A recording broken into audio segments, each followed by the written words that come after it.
Hello friends, welcome back to my channel. तो आज मेरे को काफ़ी दिन हो गए आए हुए, क्योंकि मैं काफ़ी बिजी चल रही थी।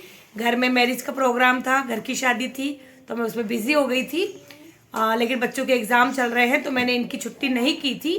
रोज़ सुबह जाती थी प्रोग्राम में और शाम को आके 2 घंटे इनको पढ़ाकर वापस चली जाती थी। तो थोड़ा बिजी शेड्यूल हो रहा था, लेकिन अब सब कुछ फ्री हो चुकी हूँ मैं पूरा ध्यान बच्चों पर दे रही हूँ।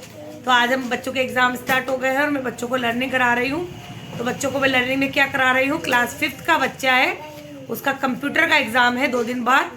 तो उसको कंप्यूटर का पूरा सिलेबस मैंने करवा दिया है, लेकिन वो रिवाइज कर रहा है, तो मैं उससे सुन रही हूँ। क्योंकि अभी लिखवाने का टाइम नहीं है, लिखने के लिए मैं घर पे देती हूँ, यहाँ मैं ओनली अभी सुन रही हूँ बच्चों से। बीच बीच में स्पेलिंग सुन लेती हूँ, ताकि अगर बच्चे ने कोई मिस्टेक कर रहा है तो वहाँ पे क्लियर हो जाए। और लिखने के लिए घर से दे रही हूँ। तो चलिए देखते हैं बच्चे क्या कर रहे हैं। सारे बच्चे पढ़ने में लग रहे हैं, क्योंकि सब बच्चों के एग्ज़ाम आ गए हैं। तो देखिए सारे बच्चे पढ़ने में लग रहे हैं।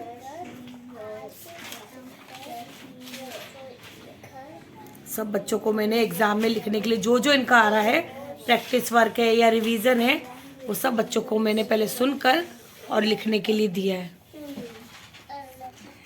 ऋतिका, आपका वर्क हो गया? ठीक है। ये छोटी बच्ची है, इसकी कॉपी मैंने आपको दिखाई थी, और 5th क्लास का बच्चा है। तो चलिए, हम से कंप्यूटर सुन रही हूँ, तो चलिए देखते हैं बच्चा आंसर कर पाता है कि नहीं कर पाता है। A dash is a social networking site. Google, Facebook, Yahoo. Dash is the founder of www. The first page of website is called E, and email stand for FD stand for the dash is a network of computers. ISP stand for Internet Service Provider. dash is the introductory page of website. Homepage. Dash, dash and dash are search engines. Internet. Google Google. Yahoo. Bing. dash is a web browser developed by Apple. Safari. Dash is the fastest way of sending mails. Mail Email. Email. चलिए full form बताइए। ISP Internet Service Provider. www World Wide Web. TCP TCP. Transmission Transmission Control Protocol. URL Uniform.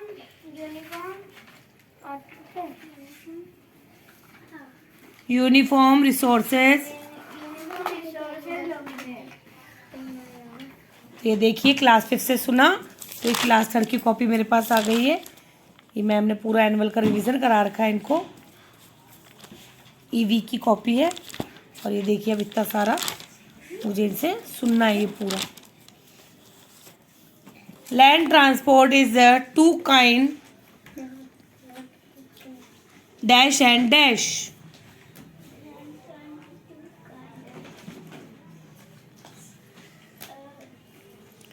Land transport के 2 kinds हैं, कौन कौन से? Road and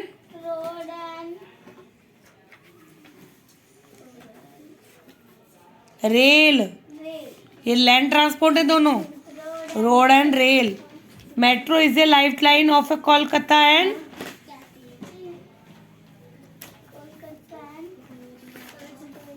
metro कहाँ की life line है? कोलकाता और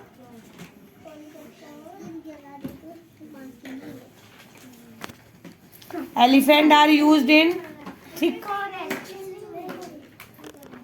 Always use a dash to sharpen your pencil.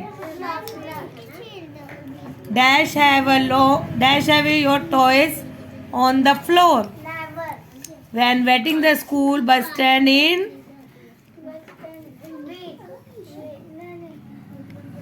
आपको स्कूल में जब बस का वेट करते हो तो कैसे खड़े होना चाहिए?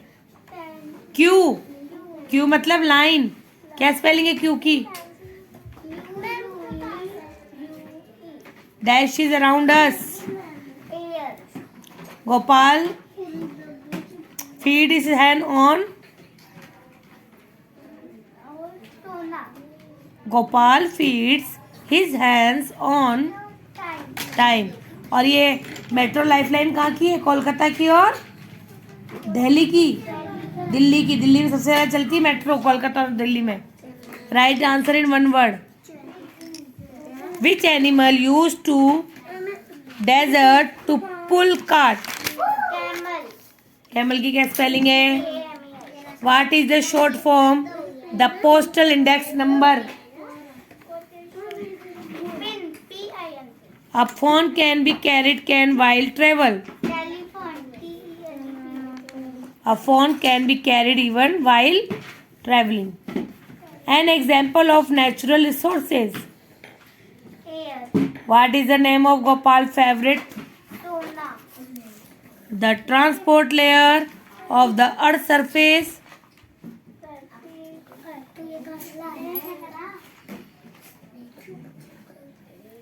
Soil. What is the first aid? इसका आंसर नहीं लिखा हुआ है, इसको लिखो और लर्न करो। तो देखा आपने कि कितना बिजी शेड्यूल चल रहा है कि एक बच्चे से सुनो तो दूसरा बच्चा कॉपी लेकर तैयार रहता है कि मैम मुझसे सुन लीजिए, मुझे लिख कर दे दीजिए। तो अभी काफ़ी बिजी शेड्यूल चल रहा है। अभी क्लास 4th और 5th को मुझे मैथ्स भी देखनी है, तो जब आधा घंटा बचेगा उनका जाने का तो मैं मैथ्स ले लूँगी। अभी वो लर्न कर रहे हैं, कुछ बच्चे अपना वर्क भी कर रहे हैं क्योंकि बहुत सारा वर्क उनका पेंडिंग भी है। तो चलिए देखते हैं कि और बच्चे अभी क्या कर रहे हैं, तो मैं उनको वर्क दे देती हूँ। तो देखा आपने कितना बिजी शेड्यूल चल रहा है। मेरे सारे बच्चे जा चुके हैं।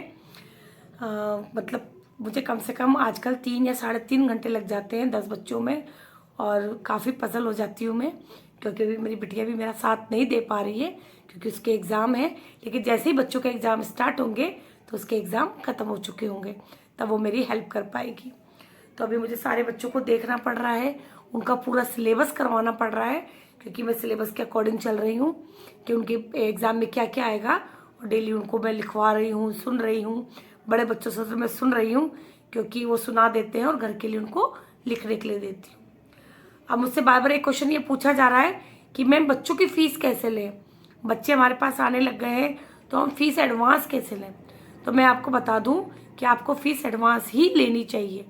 पता है, क्योंकि ये प्रॉब्लम मैं फेस कर चुकी हूँ, 1 या 2 बार मेरे साथ हो चुका है। मैं फ़ीस पहले ना बाद में लेती थी, मंथ पूरा होने के बाद। उसके बाद भी पेरेंट्स 10 डेज 15 डेज ऊपर कर देते थे, है ना। और जब फीस के लिए बोलो कि मैम दे देंगे, मैम दे देंगे, तो और जब एग्ज़ाम ख़त्म हुए तो आपके 15 डेज तो ऐसे ही निकल गए। पेरेंट्स ने फ़ीस दी, उसके बाद पेरेंट्स चले जाते हैं, कोई अपने घर जा रहा है, कोई दादा दादी के पास, है ना। तो वो 15 दिन की फ़ीस हमेशा रह जाती थी।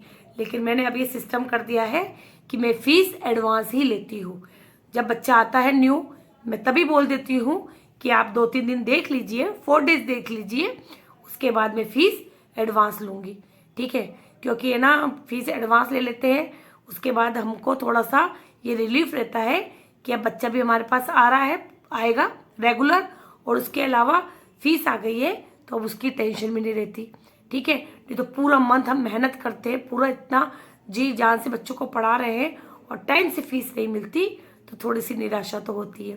तो मैं आपको इसलिए बता रही हूँ कि आप पहले ही पेरेंट्स को बोल के रखिए, जब आपके पास पेरेंट्स आए कि मैम मैं फ़ीस एडवांस लेती हूँ, आप 1 हफ्ते के अंदर मुझे फ़ीस एडवांस दे दीजिए।